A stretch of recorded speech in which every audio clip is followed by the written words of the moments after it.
Quand vous êtes dans un pays où on ne parle pas votre langue, quand vous parlez, personne ne vous comprend, et quand on vous parle, vous captez pas grand-chose. Ça veut dire que vous êtes dans l'incapacité de vous exprimer pour être entendu. Vous pouvez pas poser de questions, vous ne pouvez pas exprimer vos émotions, vous ne pouvez pas valoriser vos compétences, vos talents, vous ne pouvez pas vous défendre, vous ne pouvez pas argumenter, vous ne pouvez pas expliquer quelque chose. Vous ne pouvez pas construire un raisonnement avec les personnes qui ne vous comprennent pas. Vous ne pouvez pas vous révéler, vous construire, vous ne pouvez pas vous plaindre si vous avez un problème.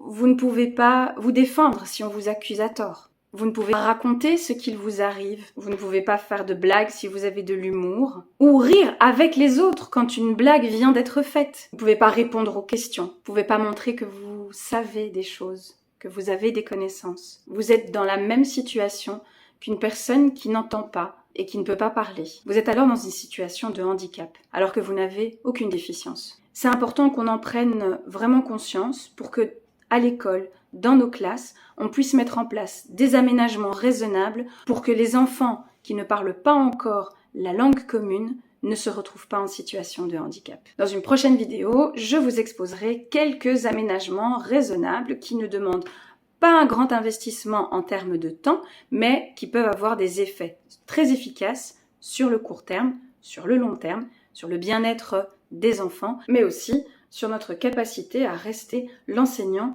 de chacun et chacune de nos élèves. Pour plus de vidéos, n'oubliez pas de liker et de vous abonner.